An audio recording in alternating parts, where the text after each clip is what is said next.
As the sun dipped low over Burkina Faso's arid plains, casting an amber glow across the horizon, a convoy of black vehicles wound through the dust near a humble farming village outside Ouagadougou. Villagers lined the road, waving as the cars passed. In the heart of the convoy sat Captain Ibrahim Traoré, Burkina Faso's president, returning from a meeting on food security. His eyes scanned the familiar landscape until they settled on a lone woman by the roadside, cradling a baby, her hand brushing tears from her cheek. Behind her stood two barefoot children, their gazes hollow and heavy. Ibrahim tapped his driver's shoulder. "Stop," he said softly. His bodyguards exchanged glances, but the convoy halted, dust swirling in the fading light. Stepping out in his military uniform, Ibrahim approached the woman.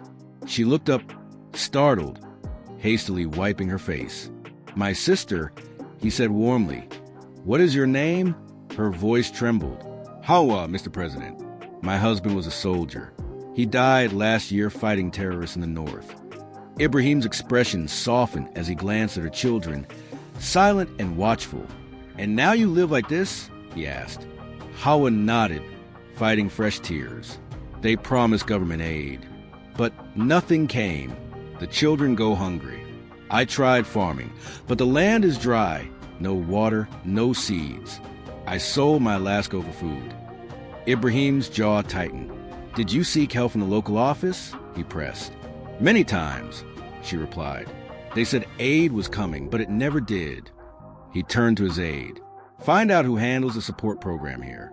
Tonight," kneeling to the children's level, he said, "Your father was a hero. Heroes' children should never sleep hungry." Hawa's tears fell freely. "No one cared," she whispered. Ibrahim stood, his voice resolute.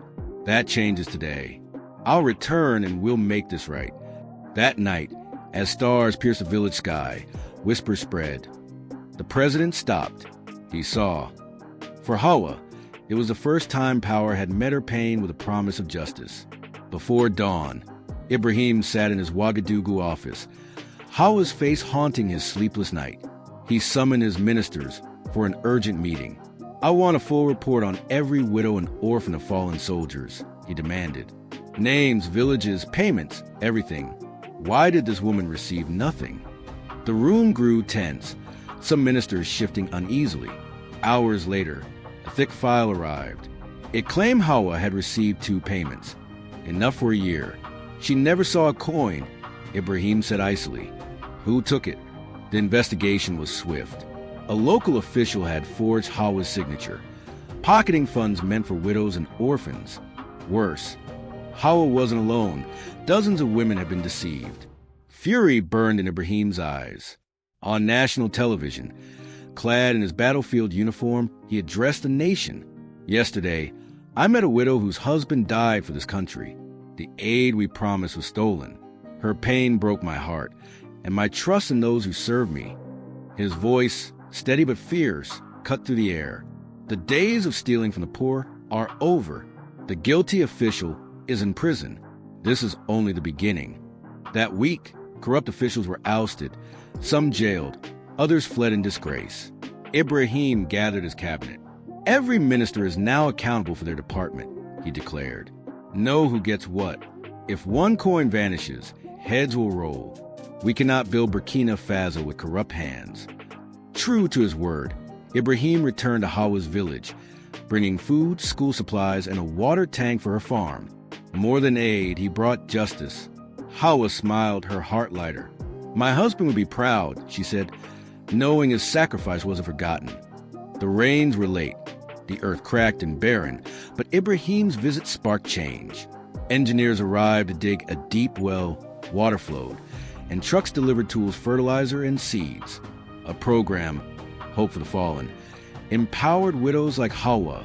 She was the first to plant, kneeling in damp soil with her children, her weary hands sowing hope. One afternoon, Ibrahim returned quietly, no convoy, just simple clothes. He walked Hawa's fields, grinning. "I see green." "I see hope," she replied. Her children laughed, no longer hungry, just kids again. Beyond the farm, Ibrahim's vision grew. A school rose in the village, one classroom fueling big dreams. I want my son to be a soldier, Hawa said. Not to die, but to protect. Ibrahim nodded. And your daughter, a leader, a doctor, perhaps a minister. This nation will rise from its heroes' graves. Hawa's story spread like wildfire. Widows wrote to Ibrahim. Farmers exposed broken promises. In the capital, he passed a law. Aid for soldiers' families would bypass middlemen, managed by a new department led by women who'd lost loved ones. Who better to protect the next Hawa, he said. On television, he spoke plainly. We can't fix everything overnight, but when a mother suffers in silence, we must act. Do we turn away or turn the page? Months later, Hawa's fields bloomed, a symbol of a quiet revolution. Born of pain, nurtured by truth, Ibrahim returned often, not with fanfare, but as a man keeping a vow. One evening, outside Hawa's home, he watched her children chase chickens, their laughter bright. They're stronger now, he said. Hawa handed him tea. You remembered us. I made a vow, he replied, to every family like yours. She studied him. Is it hard, carrying a country? He smiled wearily. Some nights, I see fallen soldiers, read mother's letters, and wonder if I'm enough. You are, she said, because you came. In a cabinet meeting, Ibrahim held up Hawa's photo. This woman was failed, but she helped us rebuild. Ministers, know your departments. No lies, no blindness. Our people aren't numbers, they're souls. Forget that, and you forfeit the right to lead. A new policy, the Family's First Act, gave widows and orphans direct government access. A voice, support, dignity. At its launch, Hawa spoke, her voice soft but clear. My husband died in silence, but today I speak for him. I thank the president for listening. That's all we wanted.